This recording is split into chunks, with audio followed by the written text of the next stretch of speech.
接下来 PPT 录影呢，我们来探讨一个问题，就是有关于如果荧幕录影是对做YouTube 的音乐会发觉有时候没有声音，这个没有声音的原因就在这个音效的设定。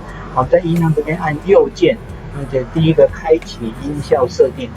开启音效设定之后，我们往下拉可以看到输入装置、麦克风，还有管理音效装置，按下去。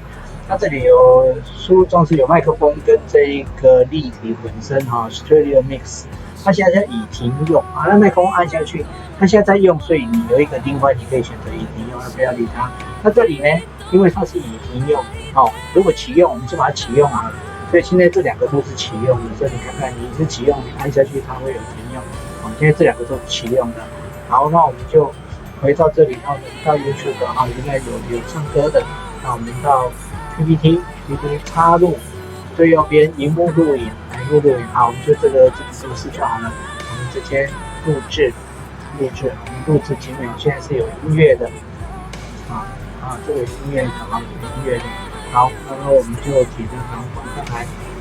那我们再来看下一个怎么关掉呢？一样在音效这边按右键，开启音效设定。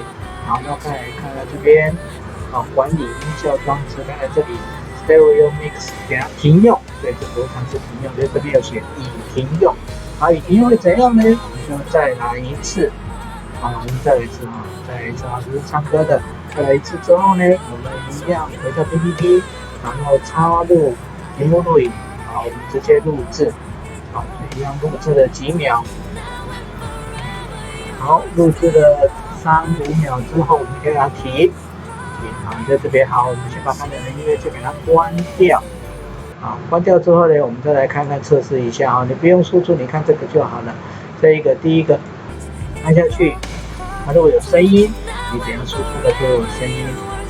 好，我们再看第二个，它如果是 Stereo Mix， 如果是停用，你给它 play 的时候呢，声音唱歌声音没有了，就剩下这个麦克风的声音。好，以上就是这样，然后再输出，结果也是一样。